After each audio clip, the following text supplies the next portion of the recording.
Hey, what's going on, everyone? Welcome to another episode of About Abroad, where it's my job to introduce you to people who have built amazing lives for themselves in various foreign corners of the globe.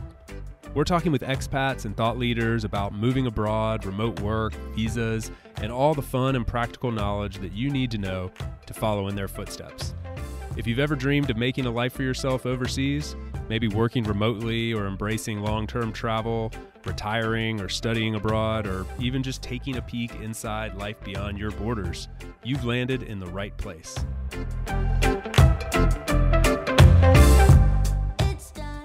This episode is brought to you by my friends over at My Expat Taxes. For my fellow Americans out there, we all know tax season is upon us, and for anyone who's ever had the pleasure of dealing with multiple tax agencies in multiple countries, you know this can be a challenging experience. That's why when it comes to dealing with anything tax related abroad, I always recommend hiring a pro to help you navigate this unknown space. In my experience, this not only saves you time and spares you from the unnecessary headaches, it also has literally saved me thousands of dollars in taxes over the years. So I am super excited to introduce you to My Expat Taxes, a true pro in this space that focuses 100% on U.S. expat taxes. Whether you're filing for 2023, catching up on back taxes, predicting a future tax obligation for a future move abroad, or just looking for some guidance, My Expat Taxes has your back with speedy and affordable online filing options and real human accountants to assist you as needed. Join the more than 16,000 other Americans living abroad who have used their services by visiting myexpattaxes.com via the link in the show notes. Today we're trying something a little different here on About Abroad. I'm bringing you not one, but 5 individual guests. And the reason for this is I just returned from running Remote, the world's largest conference for remote work. And while this isn't a remote work specific podcast, we are touching on remote work quite a bit because it powers global mobility for those of you that want to make a move abroad or embrace the digital nomad lifestyle or wherever it may be. Remote work is definitely a way that you can possibly do that. So we wanted to get into some of the services, products, mindsets that are powering this type of lifestyle, and running remote is a great place to do that. So today I brought on 5 individual people. You might recognize some of them like Darcy, Michelle, or Gonzalo, who are moving to Portugal or currently running programs and services in Portugal. They were previous guests here on About Abroad, and we will link to their episodes, previous episodes where they were on the show in the show notes, as well as their websites and such, so you can connect with them and learn more if you're interested. We also have 2 new guests, Dave and Steven, who are working for companies that are helping to power the future of work and building some really innovative stuff there that I think might be interesting for you. So this is something new we're trying. I hope you enjoy it. There are a bit of audio inconsistencies because we were at a conference and sometimes inside, outside, and different places. So if this is your first time here on About Abroad, the quality might sound a little bit different than we're used to, but nonetheless, I hope the information is super useful and you guys get an opportunity to meet some really interesting people through this one. So please help me in welcoming Darcy, Michelle, Gonzalo, Dave, and Steven to About Abroad. Gonzalo Hall in the building with us. Good to see you again, my friend. How are you? It's beautiful to be back to Lisbon, back to see the people, our community, our tribe, and so doing very well, much better now. Man, you've been busy. I mean, I know we're back in your you're from Lisbon, and you've seen it go through a lot of changes over the years. We're back in your hometown, but last time I spoke to you, I think you were in Brazil. Possible. And since then, you've been like bouncing all over the world. You're working on a lot of things. Last time the audience heard from you, it's a pretty good while ago. So tell us what you've been up to. So we are still building nomad communities all over the world. We are still building with Pipa in Brazil. Madeira, of course, my second home. And we have also some stuff in Cabo Verde. So also building events. I have Nomad World coming up in October, which is a conference for 500 people. We have pop-up co-livings with fitness. We have pop-up co-livings in Azores. So basically everything around building community in cool places. That's what we are focusing on. Also, we have this new company coming on, actually being launched right here at Running Remote called Gosha. because it's community as a service. So we are building communities for startups. We are building communities for conferences, like running remote. Not yet, but we will. And so, yeah, just a new thing, because we are really passionate about community. We believe that the more we work online, the more we need to connect offline. Yeah. And so we believe this should be a continuation of these big conferences. We should keep up with this community the whole year around, and not just for the conference. So lots of stuff. And I don't know how you find time to sleep, but we all appreciate the work you're doing, because I've had the privilege of being at some of the places where you're building these communities, and it is awesome. And it's so cool being back here. I mean, just since I've been here in Lisbon, like, we've already bumped into people around town who have been to your villages that you've set up, have been to the co-livings that you've set up, and like they speak about you, like, oh yeah, you know Gonzalo High, yeah man, I know, I've heard of him, But it is really cool to see, because, like, as you say, the more we're invested in this whole idea of like living wherever we want, moving abroad, spending time in different parts of the world, nomading, whatever your thing is, it can be isolating. And like the work that you're doing to bring people back together, like we're here physically together in the same place, that's a very cool thing. It's a part of this whole experience, and a very important part that I think gets lost in the whole conversation. Yes, we connect around people, and we will move around people. Meaning, we just launched Porto as well, the second city of Portugal, and it's because of that. I had so many expats, so many digital nomads, so many locals who left that are now living in Madeira, that said, I don't like my city because there is no community. And this is one of the coolest cities in Europe.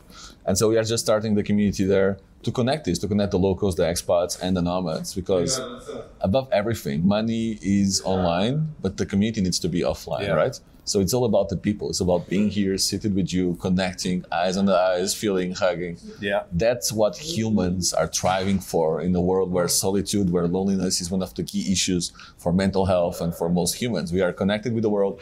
We have these beautiful cell phones. We have social media.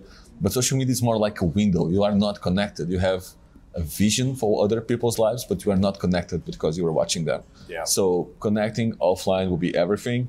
We are also connecting this with learning, which is something we really want to do this year.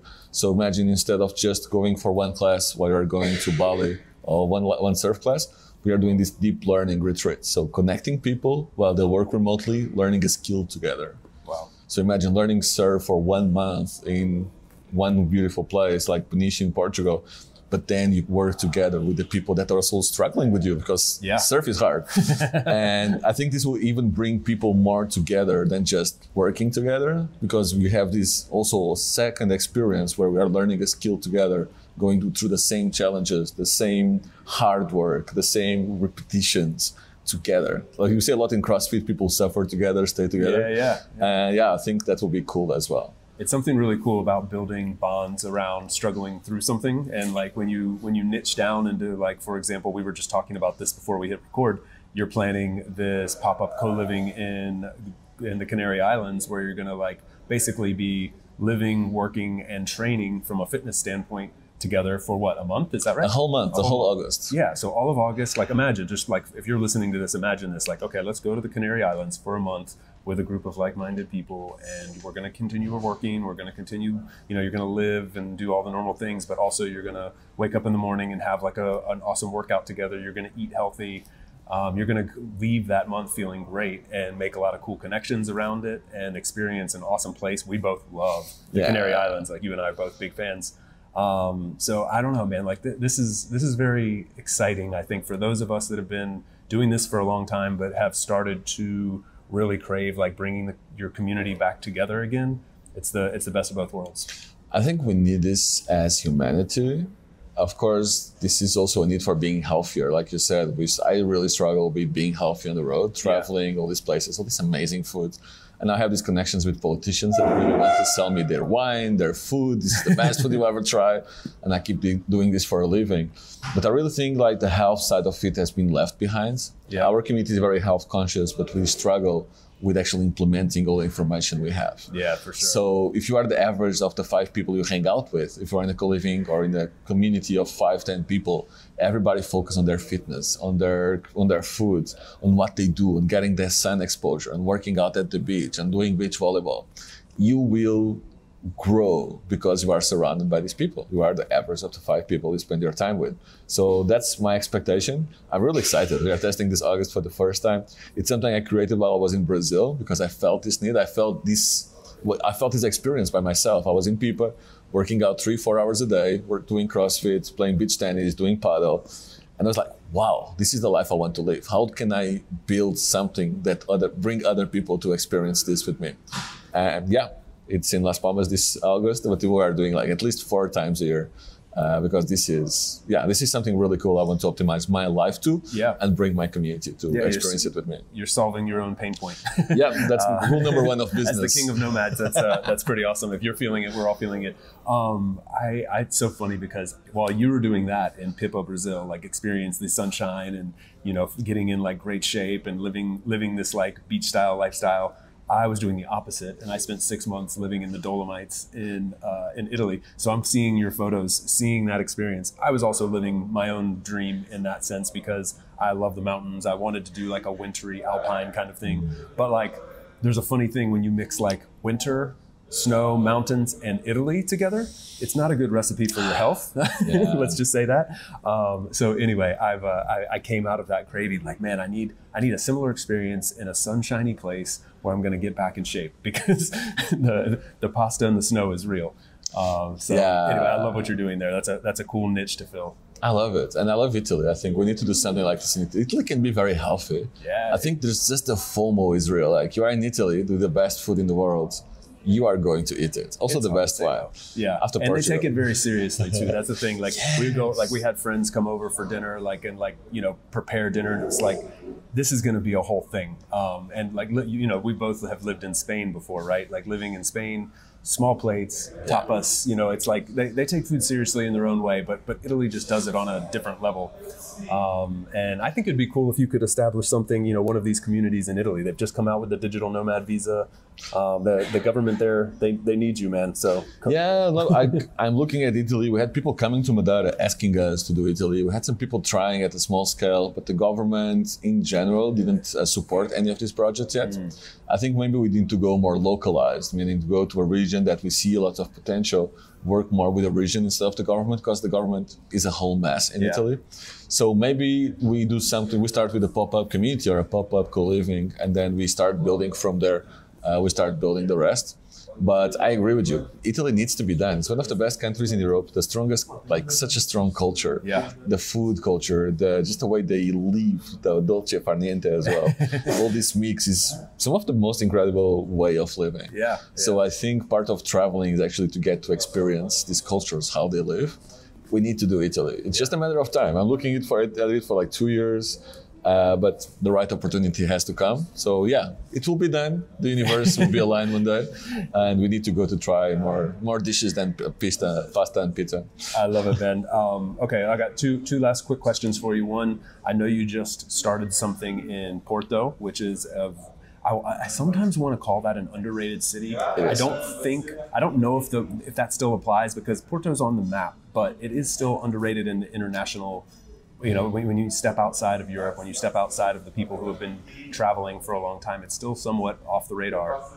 So I'd love to hear, first of all, what you started in Porto, so people have a little bit of understanding of in that regard, and then I'll ask you the second question after that. So Porto I agree with you. Porto has some of the best startups, some of the best hustlers, some of the best culture in Portugal. For me, the best dish in Portugal is from Porto, called francesinha, and I love it. It's just a meat party. And so I had a lot of people, locals and expats, saying they don't stay in Porto because they lack the community. And so they love Porto. Porto is amazing, the culture, my God. But then they lack this sense of community, this sense of belonging. So we are building the community for locals, expats, and digital nomads to connect. So we started with the first meetup, was a huge success, 100 people came. So now we are doing this every week and then start adding events. So we have a Slack channel. It's under portonomadhub.com. And so we are building a Slack channel, the community, and we want everybody to be part of it. Just the first one, we had like 25% locals, was really cool. But the thing was, everybody was hustling. Everybody was creating something cool. I had the best conversations in the first meetup. It was amazing. So definitely Porto was waiting for this. Porto was waiting for someone to step up, to build a community and see what will happen. I'm very excited for it, dude. It's such an amazing city. Like I'm doing this to hang out more there. I think that's my official excuse. Oh, I have to go to Porto, I have a community. Unfortunate. And then, yeah, just the culture, the port wine, the francesinha, so many special things. And the people, honestly. I'm from Lisbon. Porto people are much warmer. They really want to do something cool for you. They really want to welcome you. Yeah, I think that kind of is a great segue into the final question that I want to ask, because you're Portuguese, you're from Lisbon, you now have built like an amazing community in multiple parts of Portugal. At the same time, Portugal over the last couple of years has been through some, I would almost say like ups and downs in terms of like, it's been the #1 place in the world for expats, for digital nomads. It's always multiple locations in Portugal are always like #1 on nomad list and stuff like that. At the same time, there's been a lot of flack from the locals about prices going up and people getting displaced, and it's made some headlines for that. So, from your standpoint, like what you've seen over the last couple of years, what's the state of Portugal in terms of like if you're looking at this through the lens of an expat potentially looking to move abroad to Portugal or a nomad wanting to spend a lot of time here? What do you see as the current state of Portugal in that regard? I think we confuse Portugal with Lisbon, meaning Lisbon has many problems. One of them is too many people, of course. It has nothing to do with nomads or expats, just with immigration in general. And plus, lack of housing is a lot due to too many Airbnbs. So we had the lowest rate of construction since 2008 crisis. The construction went down 95%. Wow. At the same time, so 2008, there was lots of empty houses, lots of like empty spaces until 2015. And then Airbnb starts to take over. And it has good things and bad things. Lisbon center was all abandoned buildings. And now it's all new. You wouldn't walk in the center of Lisbon in 2008. It was too dangerous because drug dealers and a lot of problems, lots of challenges. Right now, it's like paradise. It's all new. So definitely Airbnb and this whole housing accommodation for tourists had benefits, but we also need to understand that now it's too much. So part of the housing crisis in Portugal is because we have too many Airbnbs, no construction problems, of course. But Portugal is not Lisbon. Yeah. So in many cities, I just came from Coimbra, some villages around Coimbra, just 20 minutes from there, which is halfway between Porto and Lisbon. And you can still get a house for 100K. Wow. And you are living in the countryside, amazing wine, amazing food. Again, politicians keep feeding me and giving me wine. Very challenging life. And it's just such an amazing quality of life for such a good price. Yeah. And the same is true for 90% of Portugal. Yeah. So if you are conscious, at least unless you really want to live in a big city, Lisbon is probably the worst place in Portugal to live in. Prices are too high, super overpriced. Doesn't make sense to live in Lisbon. It makes sense to live 40 minutes from Lisbon. So you still have access to all this, but you live in a paradise with your own house, with your own land that you can plant on, you can build your own stuff, instead of living in the center of Lisbon in an overpriced location. So I think Portugal is one of the best places to live in the world. Personally, I prefer Madeira, but Madeira is the best place to live in the world by far.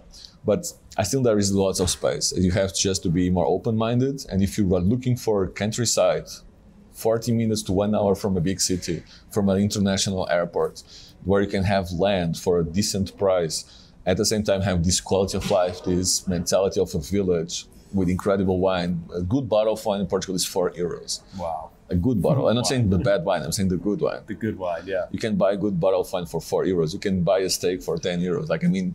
Grass-fed beef, a good steak for €10. This doesn't happen in many places. Yeah. So yes, housing is a problem like it is in most of Europe.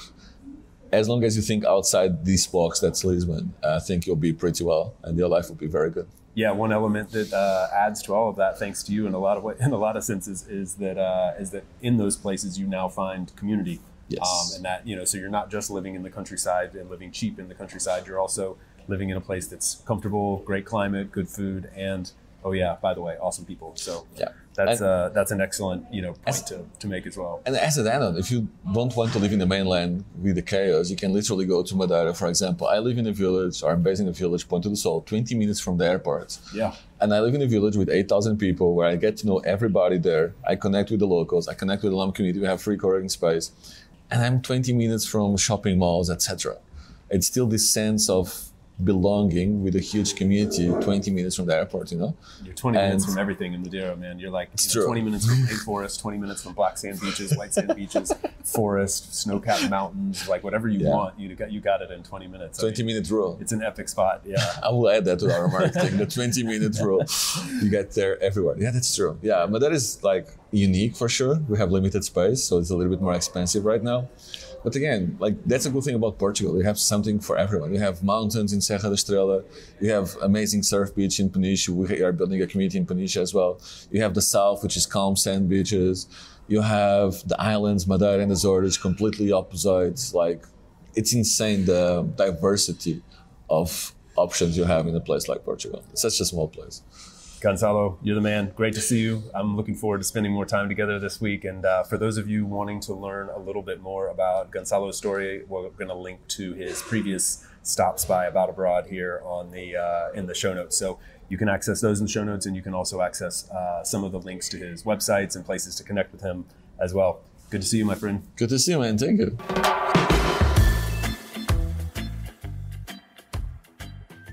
Darcy, I'm so glad to see you again. It's always better. I loved our last time we were hanging out was virtual for the About Abroad interview, but seeing you in person is always so much better. Good so good. So good to see you. This is awesome. Welcome to Lisbon. How's Lisbon treating you so far? So good. I've been here 3 days. Yeah. Usually to get over jet lag, I take a few NyQuil and sleep for a couple days. So I did that, and now I'm totally refreshed and in this awesome co-working space. Heck yeah. Yeah, we're having a good time, being somewhat productive today.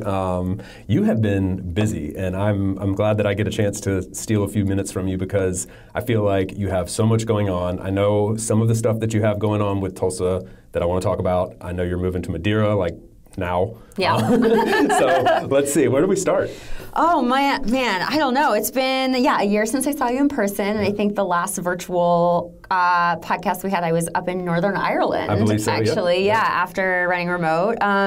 Where do we start? Yeah, my husband and I are basically probably like 5 months out from making the full-time move over to Madeira Island. Sweet. Oh, it's actually happening. So that was the focus of our last conversation, was like that process was kicking off. And then if I understand correctly, you're leaving here from Lisbon to go like sign a lease in Madeira, right? Yep. So this is happening. This is happening. It's happening. And I think awesome. So many people say, when are you moving? When are you moving? And we talked about this in the last podcast too, is, well, this isn't like a split decision when you're upping your life and going somewhere. We're being really intentional about the place we want to live and the people we want to surround ourselves with and the things we want to do. And so it takes time. And it also takes time and energy to really figure out the paperwork because it's not easy. Yeah, it's not easy at all. You ended up working with our season sponsor, Lexity, is that right? I did, yeah. Okay, cool. Yeah. Good experience? Yeah, it's been a pretty good experience thus far. So we hired a lawyer for the immigration side of things, and it's been really nice to have people just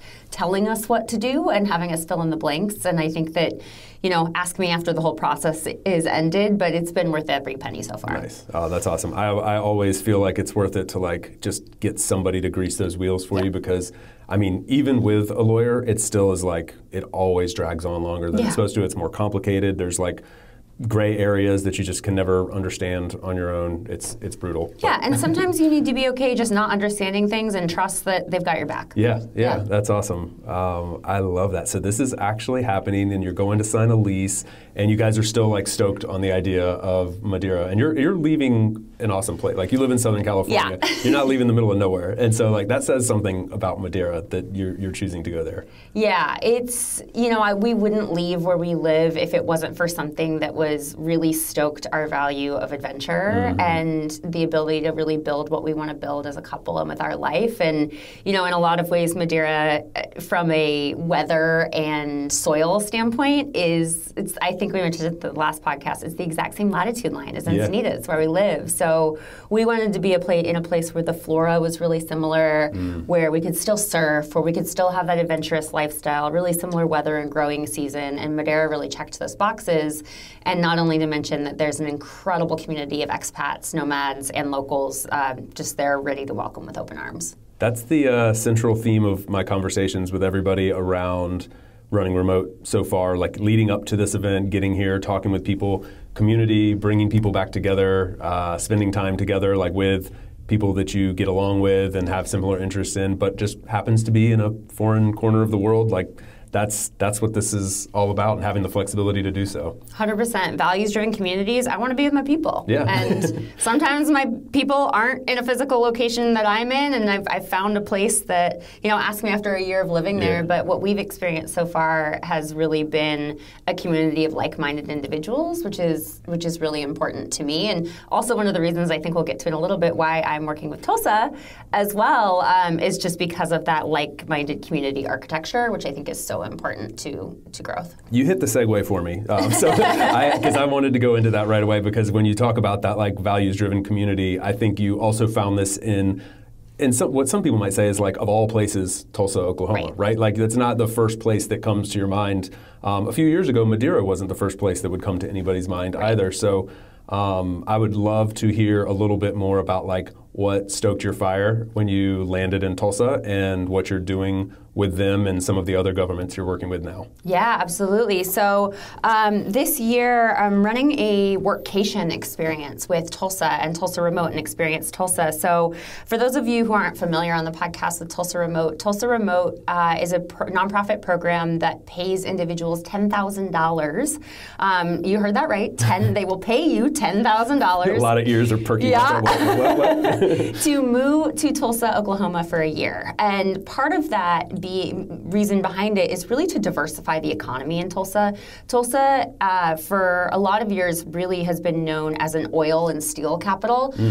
So the economy was really sort of anchored in one sector. And really bringing remote workers in to diversify that economy from a lot of different avenues has seen just incredible results for not only the community but for the economy as well, and really helping combat that brain drain where people are no longer leaving Tulsa to go to other big cities. They're actually architecting this community of very purpose-driven individuals. And what's cool about Tulsa is, if I wanted to talk to the mayor tomorrow, I could ask somebody and they could get me in contact with them. It's one of those places that it's a big city with a really small city feel, and you can have access to anything and anyone, and it really attracts that entrepreneurial spirit because not a lot exists there. It does now, but if you want to start a business, I think there's, in the most recent economic report for Tulsa Remote, 14%, I want to say, of Tulsa Remoters have started businesses. Wow. Yeah. That's a massive number. It's a massive number. Yeah. And you're bringing in people that like are coming from all different corners of the country or the world, perhaps, with different skills, different experiences, not rooted in steel and oil. And so you bring in all these different perspectives and you get like a whole new melting pot of individuals and community that comes from that. It makes perfect sense. I think, well, some people might question it, like, $10,000 per like that's crazy. How can the government afford that? But you can attest to the economic impact that those people have pays that back to the community like 10x. It's net positive 10x, and that's what's so amazing about it. So the program that I'm working on it's a pilot experience, so it's a nomad community pop-up and workcation. So what's amazing about Tulsa Remote is that you can move there for a year, and they have about a 70% retention rate where people are buying houses, but it also, there are a lot of people, and I like to use the word, for better or for worse, digital settler, right? There are a lot of people who are kind of not quite ready to leave the nomadic lifestyle. They're not quite ready to commit to a place for a year, but they know that eventually they might want to buy a home, or maybe they want a home base in the future in about 2 to 3 years. And so this pilot experience is going to be for 12 to 18 nomads for a month-long experience. Cool. So really tapping into that Tulsa remote community of over 3,000 remote workers and the amazing innovation centers that are there. So people can come to Tulsa, have an amazing co-living place to stay. We've got Brooklyn-style flats. Sweet. Super dope in the Arts District. Amazing restaurants with James Beard-nominated chefs for a quarter of the price than you'd get in New York and LA. Whoa. And just this architected community of a new place that a lot of people might never have heard of or wouldn't have thought to go to. Yep, and you can get I feel like you can get like a real American experience. Yeah. Tulsa, right? Like when I talk to people from around the world, I meet someone, they find out I'm from the US, they're like, oh yeah, I always wanted to go to the US, like I'm going to Vegas and New York and San Francisco. Yeah. And it's like, cool, like I get that, like that's what, you got to check the bucket list items off, and that's what people think of. But you go to a place like Tulsa, literally in the center of the country, you're going to get a true American experience. And I think there's something like very cool about that. Like just if you want to do something different, this is an epic place to go and an epic experience in a way to experience it. Yeah, and it's just like you said at the beginning, it's all about the people, right? Yeah. And that's what I think is so cool about Tulsa is if I were just to show up in Tulsa and not know about these sort of organizations, these nonprofits, these co-working spaces, these innovation centers, these pop-up restaurants, all of this sort of kind of like New York funky, quirky things happening on the underground, I would probably go to Tulsa and be like, meh, I don't know. Yeah. But what I think is so cool about this program and with Tulsa Remote and kind of everything happening there is you've got this landing pad and sort of this cultural concierge that catches you and says, oh, all right, you're interested in X. We're going to put you in touch with this person. Yeah. And so you have that immediate friendship, that immediate belonging, which I think we miss so much if we're just going to San Francisco, we're going to Vegas, and you end up on the Strip and you're like, well, this is cool. I went to a casino and I experienced and maybe even to Cirque du Soleil, but I'm by myself, or I don't really know where to find my people, how am I connecting? And I think that's the crux of all of this. I think it's so cool, and you're the perfect creator, designer, and spokesperson for this in a way, because you don't come from there. I mean, literally, you come from the most dreamy spot in the U.S., which Southern California is where people really want to go to, yet you find yourself having lived there and going to Tulsa and saying, actually, guys, Tulsa's freaking awesome. Yep. You should come check this out. And then also mixing in the fact that you're getting ready to move to Madera and you can continue working with this government back in America. It blends everything that you've done in your career all together. And I think there's something really cool about that. It's really fun. I mean, I like to say that, my career has been taking a shift back into hospitality. My whole background before joining Taxjar and Stripe, and even before Airbnb, was hospitality. Yeah. And so I like to say that now, via remote work the last 10 years, I'm at the intersection of the future of work and the future of hospitality. So and cool. How do we really look at, governments and nonprofits like Tulsa specifically, and these sort of second-tier cities, both in the U.S. and on a global scale, and how do we combine that with remote work and economic development, because there is a win-win for everybody in this. I genuinely believe it. You can see it in the economic reports, and I think any city that can understand how to attract the right type of person to their city that's going to help their city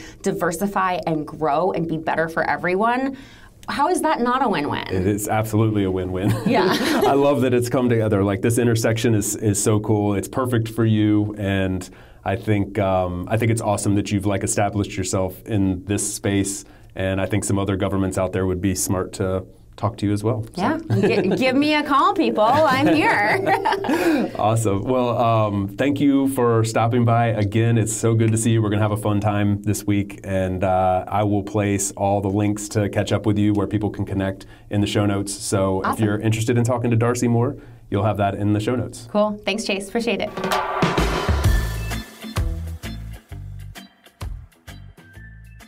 Darcy and I also wanted to give a quick shout out to our mutual friend, former About Abroad guest, and the strategic director on the Tulsa Remote program that we were just talking about, Allie Green. She's doing a phenomenal job there, and we think that it'd be worth all of you following along her journey. She's also the author of Remote Works, an incredible book on remote work, and she's working closely with Darcy on this program with Tulsa Remote. So shout out to Allie. We didn't get to talk to you at Running Remote, but we want to make sure that the audience has a chance to connect with you. So the links to her work, her profile, and her book are in the show notes as well.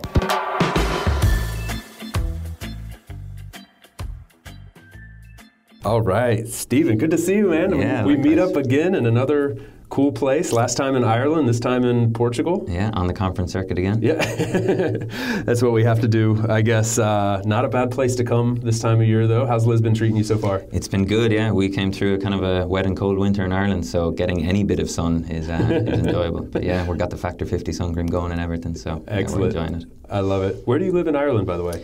Yeah, so I'm based in West Cork, down south. It was one of these 3-month projects that became a 3-year-long relocation. We're still there. Jason, my co-founder, he's here as well. He's based in Donegal, so we're about as far apart as you could be in the island of Ireland starting the company. Legitimately, right? That's the whole west coast of Ireland. Yeah. There's a lot of people do a Malin to Mizzen cycle, and that's almost touching both homes. I know someone that just recently did that ride. That's Man, that's epic. Well, those are two beautiful parts of Ireland. I don't know if I told you this last time when we were hanging out in Ireland last year, but I spent like 6 months living in Galway. Cool. Years ago, and so like I explored, like I feel like I've seen a lot of Ireland, but when I really say that, I've really just seen like a ton of the West Coast, like up and down the West Coast. Probably the best part. Yeah. Everyone else does the opposite thing. They're like, oh, I've been to Dublin. And we're kind of like, you got to get out there. You got to do Dublin, but then like, yeah, man, that West Coast of Ireland just is stunning, and I love the culture, and particularly for me, like I love Galway, but just like the whole West Coast is awesome, the wild Atlantic Way and everything. So you live in a good place. Yeah, we're about 10-15 minutes to a couple of those cool spots. We're a little bit inland, but nice. We're on the doorstep. I love it. Well, one of the reasons I wanted to chat with you today is I've never been able to get you on the podcast. We're busy people, and we've never had a chance to do this. So but I love what you're doing at Romer. I think it's super cool. We've had lots of conversations about what you're doing, and I think the audience at Running Remote, and then also the audience for About Abroad, would be kind of interested in what you're doing as well. So I wanted to see if you could give us like just a quick overview of what you're doing and kind of like a little bit of background on the project. Yeah. Well, like we look to people like you and the other attendees of Running Remote to kind of guide and keep an eye on the future work. So yeah, we've been kind of trying to keep an eye on those conversations, and that's probably why we're here. But yeah, I suppose the one-liner pitch is we pay employees instead of hotels. So we're helping companies save on corporate travel cost. If we backpedal a little bit, it was probably born out of a problem that Jason and I both experienced separately originally, and I think that was kind of why we came together on it. We connected over that pain point, but definitely would be something that all of the audience will have touched on or had friends where I was working in academia. I was doing PhD research, looking at how Airbnb created trust and adoption, and then I went into lecturing, and we had everything go from in-person to online overnight. Chaos for a year, but by the end of the second semester, we were kind of like, we have this stuff figured out. And I kind of had these grand visions of taking the laptop, doing my corrections in a coffee shop in Marseille, croissant coffee shop. You know, I had all those visions of no longer needing to sacrifice the travel experience against career progression. And then I went on to Airbnb, and that was going to cost me €4,500. Wow. So dream over instantly. Jason kind of at the same time, they had saved up a few pounds to pay for a trip to Italy and do a relocation for a month or so. But when push came to shove, I think there was just a bit too much anxiety around, is the Wi-Fi reliable?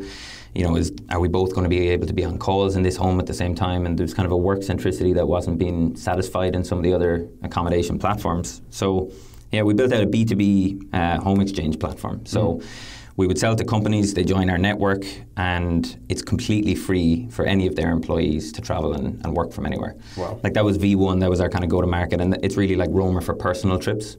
So a personal trip being a voluntary holiday, a workation, but you know, the employee themselves has opted to relocate and use that probably 30-day, 60-day work from anywhere policy. But yeah, we've kind of since spotted an opportunity in the corporate market. So the example that we give there is like, let's say you're a tech company, you got people all over the world, you need to get someone from the Dublin office or the Lisbon office out to San Francisco for a month. That's going to cost the company $10,000 in hotel bills. But what we're saying is you could have a colleague based in San Francisco. What if they become the host? They get paid $3,000. You, the traveling employee, also gets paid $3,000, and the company saves $4,000. So it's kind of win-win-win. So we kind of, when we sell, you can use it for personal or work trips, and it's so easy on the user side. You just click on and off a toggle. So yeah, I've seen the platform, man. I mean, you guys have done a phenomenal job making it easy from the company standpoint and also from the individual standpoint. And what I like, kind of more meta, what I love about what you're doing here is this is like the innovation phase of this future of workspace that we're in. So you're seeing new solutions pop up for sometimes like pains that we didn't even know existed. Like your pain example that you mentioned there, like, cool, I've got remote work. I can go wherever I want. I want to go to France. I can't afford that. Like I can't afford to stay in a place like that. Yeah. We're here in Lisbon where that's like the whole talk. People are talking about this a lot, how expensive it's gotten to come spend a lot of time here. So yeah, great, I've got the flexibility, but I don't have enough money to make it actually happen. And so, providing a platform that's solving that pain point and giving people more access to long-term travel is just an awesome thing in my opinion. Yeah, I appreciate it. Yeah, and like there's other pieces in that problem set too where companies like Doist, totally distributed. You guys absolutely kill it on the offsites and the intentional time together. Other companies aren't as good as that, or it's big budget stuff. What we're kind of trying to say is, right, rather than the annual offsite, maybe if you get 3 or 4 of the sales team out to Lisbon for a week, do the sales kickoff in person. The barrier again is just the cost of the accommodation. Yeah. So we've seen a sort of move as well on that, the more work and corporate side, where you got companies that have office hubs, and there's maybe 50% of the team are distributed, 50% are in and around the hubs, in person the odd time. But the majority of the corporate travel spend now is trying to bring those distributed colleagues to those hubs. But what's great for us is most of the companies already have the supply of homes there, they're around that hub. So we're just trying to say, well, instead of paying the hotel there, just make an opportunity for both your employees. And yeah, fingers crossed we get a couple of leads now and chase people down this one. That's what running remote's all about, man. Making those connections. You're doing a great job at that already. So cool platform, great people. I think you got a lot of success ahead of you, so I'm excited for you. Yeah, appreciate it, and thanks for the help. We got loads of the feedback on connecting and engaging people when they're co-located and the map piece. So yeah, we look to you guys for a lot of that inspiration too. I'm glad, man. I hear you mentioned that you might have a special offer for the audience of some sort. Is that right? We do, yeah. So as part of the Runner Remote partnership, there's a 30% discount in pricing. Nice. So I presume to be linking the thing, but roamer.org/running remote. So that's ROAMR.org. Awesome. Yeah, we'll have the link in the show notes. So if what Roamer's doing sounds interesting to you, check that out. 30% discount. And as with all our guests today, there will be a link to all of Stephen's social media profiles if you want to connect with him directly. Yeah, and even beyond that, like just if you guys have a look at what we're doing and there's feedback from the audience, like the type of people that listen to your show are the exact type of people we see as the roamers of the future, and they can inform, hey, we would love to see this built, or did you think about this? So always open to having those combos. I can say for sure, like I've been talking with Stephen for over a year now, I believe, and you've been so open to the feedback and also just really wanting to innovate and make this awesome for people. And so yeah, I know he's sincere when he's saying bring me the feedback, I want to know. Yeah, so, don't pull any punches. Nice, man. Well, I hope you have a great time here in Lisbon. We got a day or two ahead of us still, so it should be a lot of fun. But thanks for coming by the podcast. No, thanks for having me. Appreciate it.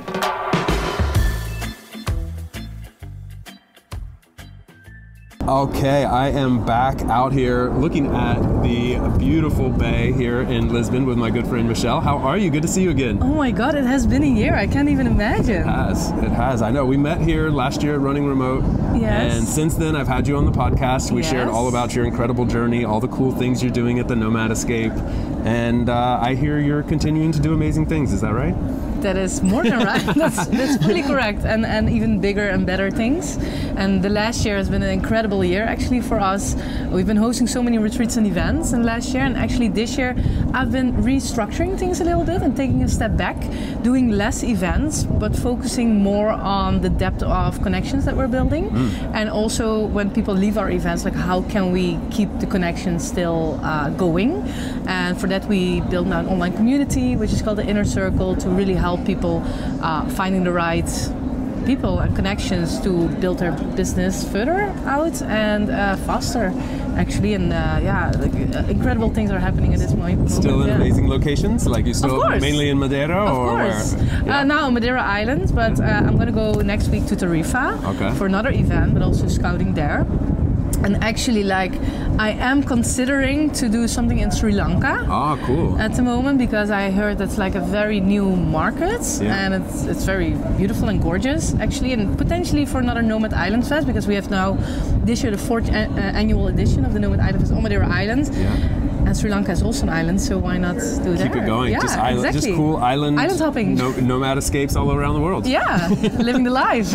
I absolutely love it. Yeah, I heard really good things, by the way, about the Nomad Island Fest. I hate that I couldn't join you, but it looked like it was an incredible experience. Like, what was as the curator of it, how did you walk away feeling about that event? Oh, pure magic, pure bliss, like the happiest and the luckiest girl in the world. Yeah. And not even...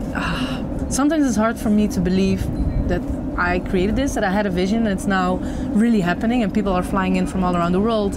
Last year we had people from India flying all the way in, and from South Africa, from Hawaii, and travel all the way to Madeira for a week to attend our events. And the feedback that I'm getting is what we do is a lot of experience design. So I personally don't believe in just bringing people together. I really believe in creating curated experiences and journeys for people to go through to understand the values of the people that are around them, understand the visions, and finding ways to collaborate. So collaboration is very important for me in my events, and everything is designed around that, and I think that's why I get such great feedback.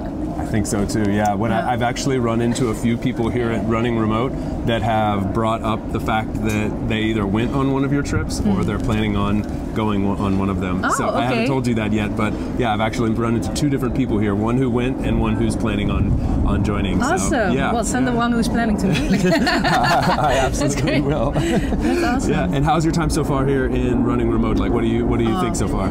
It's beautiful. It's like coming home, actually. Like last year, what I said, it was the first time that I was at this event, and it blew my mind, literally. I always say it's live LinkedIn. There's so many connections I had on LinkedIn, and online, maybe some calls with, and here you see them walking around.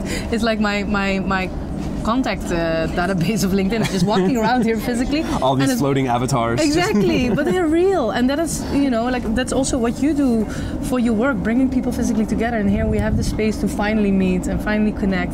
And being back here and being myself as an entrepreneur, a community builder, more evolved, and now being back here in the space makes me so excited. I actually yesterday, before the event started, I was here setting up a booth, and the craziest networking happened, and I got the best connection, which I know for sure I'm going to do a great business with. So yeah, so much juice and magic and yeah, great stuff is happening. Very happy to be here. I think it's so cool that we both work in this space where we're like big time into the future of work, remote work conversation, but at the same time, such a central part of what we're both focused on is like actually bringing people back together and using that time really well. Yes. And I think it's like, a lot of people tend to think it's one or the other, right? And I believe like these kind of events, the kind of things you're doing are showing that there's a balance. It's just about finding the right balance and figuring out what's right for you and your organization and leveraging that time together in like a really intentional way. Exactly. And I think that everyone here is very aligned with like the importance of bringing people physically together. I think like the venue, for example, here already shows like lifestyle incorporated also with work, right? It's not like in the basement of a Marriott hotel or so, which a lot of conferences do. And here we're like looking at the ocean, living our best lives, and still talking about like the best practices for companies while having distributed teams. And I think like we're very early stage. We're really writing history, and I think the world, the way we work and live is evolving, and we are the generation who are in the midst of it and are writing the history, and I'm very honored to be part of that. Man, I can't think of a better way to, I can't follow that up with anything, so I'm going to leave it right there. Thank you so much. It's awesome to see you in person, and we are going to link to your previous episode on About Abroad, so if people want to learn more about your story, the link's in the show notes, as well as all the ways to contact Michelle. So thank you so much. Thank you so much, Chase.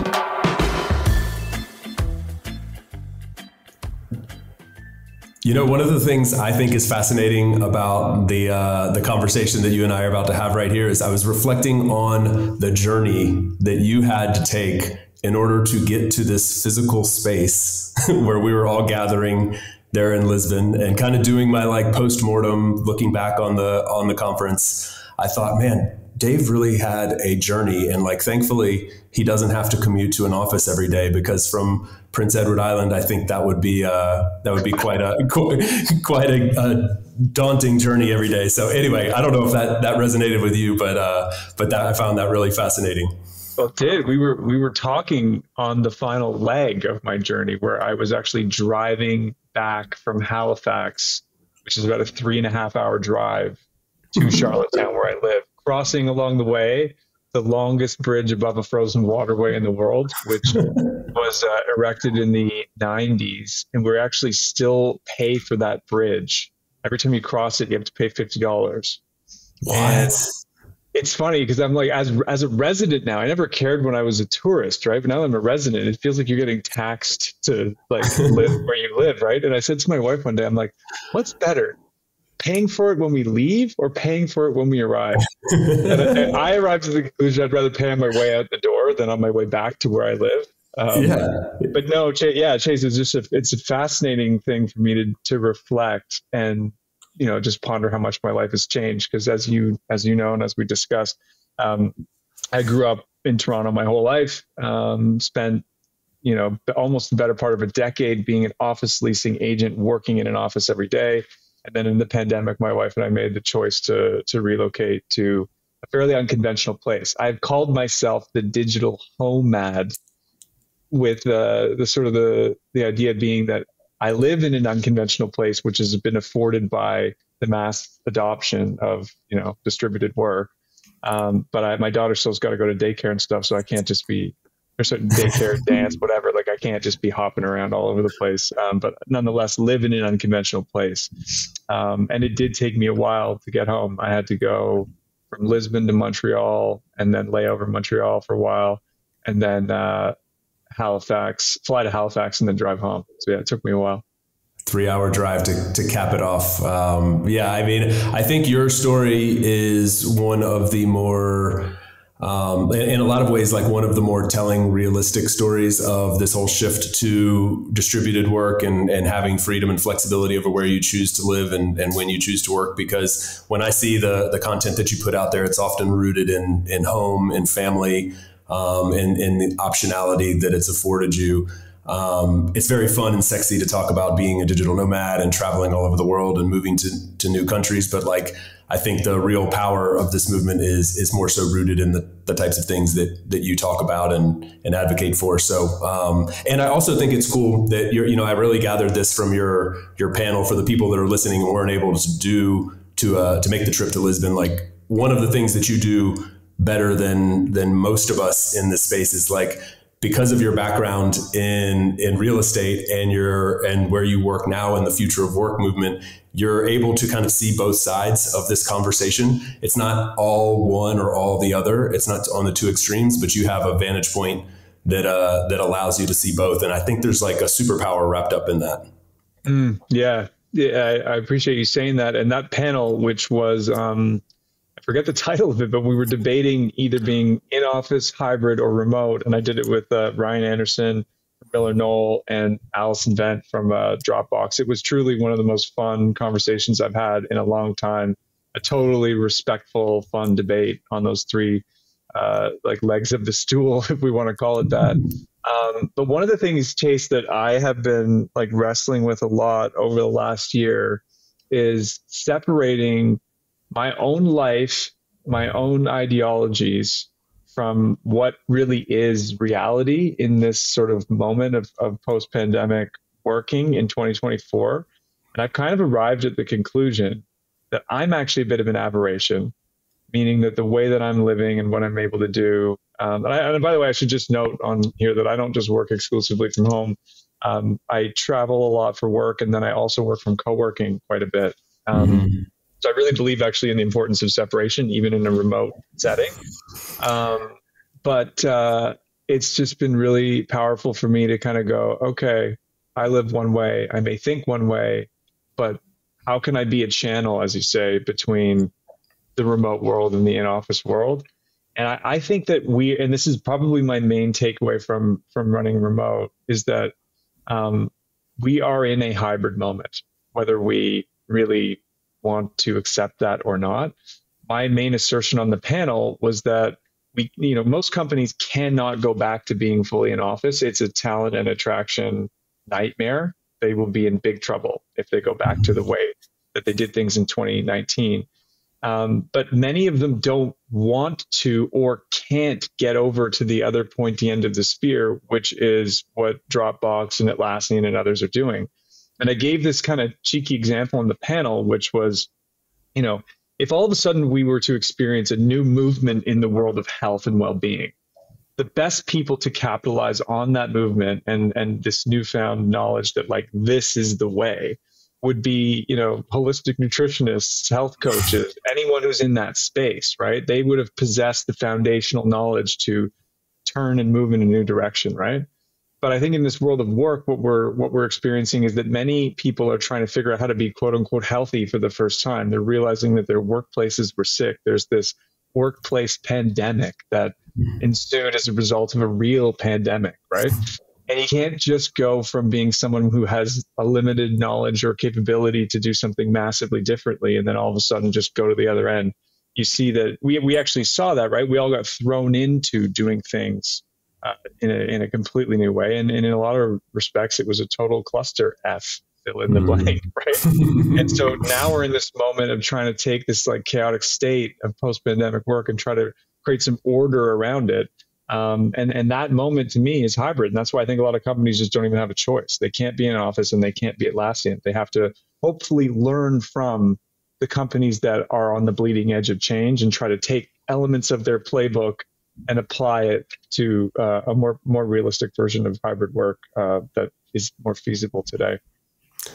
It's a really good point on hybrid work, and there may be people listening that don't even really understand what that phraseology means. It's also something that you guys at Cadence are true pros at facilitating, and in a space that like your particular role is advocating for and helping people really adopt. So I think it'd be really cool if you could take a moment to like introduce Cadence and what you do there, and how that ties into the whole concept of hybrid work. Yeah, so Cadence helps coordinate digital and in-office experiences. We do that through a desk booking solution and team scheduling software application. We really believe at the company that every team, every individual, and every family has their own unique rhythms for how they work, and that those can change over time. And so our software is there to help these organizations, manage and really help their most important aspects of their business perform better, which are their people and their workplaces. The majority of companies still have workplaces. It's expected that they'll still have workplaces in the future. And so, again, companies that are fully remote may not have the need for what we do, but the bulk of the market, at least today, does. So that is what we do and what we believe in. And yeah, my role is to do a couple of different things. It's to help bolster the brand. It's to help not only talk about this hybrid moment, but also help companies see around the corner a little bit more. I think that we should do something with you in the future for some content. We've already done some stuff with the likes of Annie Dean and others, where we are not only just trying to sell solutions to today's problems, but also to help organizations understand what's coming next. And so that's kind of in part my role, other than building relationships with senior workplace executives and obviously trying to work with them as well. Yeah, fortunately, you're pretty damn good at that, man. This was your first running remote conference, if I know correctly, and I think you walked away from there, it seems, with some amazing connections and a very positive experience as far as I can tell. But I'd love to hear like your first kind of reflections looking back on this experience, maybe wrapped up in there also. Like, I'm not sure if it was your first time in Lisbon, but what your thoughts were on Portugal and Lisbon, and making the hop across the pond from Canada over there. Yeah, well, I should start with the Lisbon part. So in 2018, I was invited to the Web Summit conference when I was a broker at CBRE. So we were working a lot with the technology sector, and I got invited by a Canadian contingent of the tech ecosystem to go out there. And my daughter had just been born. She's like 6 months old. And then now I've totally reinvented my life and worked for a new company and was invited to running remote. So interesting, this sort of 5 years in between. I love Lisbon. I think it's one of the most amazing cities, frankly, I've ever been to. People are really nice. It's got a hustle and bustle to it, but also it kind of feels safe and in a sense, calm amidst the quote unquote madness of a city. So there's a lot that I just really, really love about it. And then running remote, it was so incredible to get the opportunity to meet with people like you, right? Like I made the decision as someone in the more traditional side of the future of work or real estate sector that the most important thing I could do in the pandemic was to try to learn from folks like you and build relationships with people like you. And I'm really glad in retrospect that I did that. It's what helped me build my brand and gave me the opportunity to make that cross the chasm career-wise. I mean, I was talking to you along the way, right? Like at various points, I reached out asking for help, asking for counsel. Less about like, can you help me find my next job, and more just like, can you be an ear, someone to listen, and you were. So that was just like really cool. And you and me and Goncho sat at the speaker's dinner and had quite a chat about parenthood, the future of education, some of the challenges of doing it maybe the way that Goncho does it, some of the things that you're thinking about as you may change into a new phase in your life, right? Like, and I just think that that is so cool that this conference is sort of getting to the point where it's not just hopefully a full-on echo chamber of people that are all living the exact same way, doing the exact same thing. We're reaching across aisles and talking to people about all kinds of different stuff. And I hope that Running Remote keeps trying to find a way to expand the horizons of the conference and invite in more and more people that might not be drinking the Kool-Aid. Yeah. I'm very grateful for those experiences as well. Like, people might know me as an advocate for remote work and location independence and things like this. This is one area of my life that I'm, intrigued by, to say the least, I guess. But on the other side of that, or maybe even wrapped up into that, is like, I very strongly believe in bringing people together, and like that's where the true magic can happen. You can build relationships online, you can have camaraderie and friendships and such that you build online, but it's sitting around there at the dinner table with you, and after months and months of chatting over the phone or virtually or something, it's like it really, really clicks in those moments when you can go a bit deeper. And so, anyway, I'm grateful that you inserted yourself into the conversation, and super grateful for a place like Running Remote for bringing us together in the physical space. So looking forward to another one. I guess like the question I'll leave you with is, or we can leave the audience with, is what would you say was like one of your key takeaways from this as someone who is going for the first time? The reason I asked this question is people last year, after I did like a recap of Running Remote, had a lot of people write in and say like, why should I go to this? And I realized like we didn't really answer that in the recap last time. We sort of told the story about what took place there, but not really like the why, like what type of person would go to this. And there could be various reasons why you might go, but from your vantage point, like what was it that you walked away with that you didn't necessarily have from before that you might share with someone who was experiencing that question, like, should I go or should I not? Yeah, for me, it continues to anchor me with some of the information that I have assimilated into being a universal truth in my mind. So like, you just mentioned like, for us, how important it was to be in person. Well, Annie Dean talks about that in her research, right? How they see that trust starts to dissipate after 4 or 5 months. And that it's really important, even in a distributed environment, to get back together, right?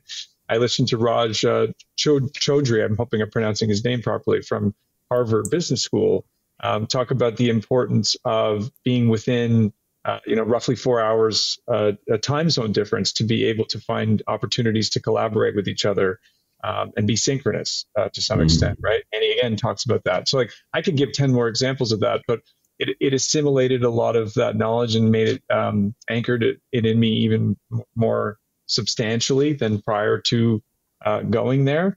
And then, you find out and meet, you pick up little tidbits along the way. So for those that are considering going, I imagine that if you're considering going, that knowledge might not be as assimilated in your brain or in the way that you're thinking. And it's going to get your wheels turning in a way that, it's hard to replicate because you just don't find that kind of discourse happening in most traditional conferences. Excellent. Well put, man. I couldn't say it any better myself. That's why I asked you to do it for me. So thanks for doing my job on my show for me. I appreciate it. No worries. This has been great. I again, really loved catching up in person and appreciate you sort of sharing your postmortem thoughts here with us afterwards. Looking forward to seeing you again soon, my friend. Let's make sure that it's 4 or 5 months so the trust doesn't dissipate. Citing the data. I love it. Okay, man. Thanks, man. See you. Thanks for tuning in today from wherever you are in the world. Once again, I'm Chase, and this has been another episode of About Abroad. For those of you wondering how you can best support the show, I have made it super simple for you. Just go over to the show notes of the episode that you just finished listening to and click on one of the two following links. aboutabroad.com/newsletter to get our monthly newsletter, no spam, guaranteed, or ratethispodcast.com/aboutabroad, where you can quickly and easily leave a review for the show. It's not just important to me, it also helps more wanderers just like you find us. Finally, don't forget to subscribe on your podcast platform of choice, and we will see you again next week. Thanks again. Hasta luego, amigos.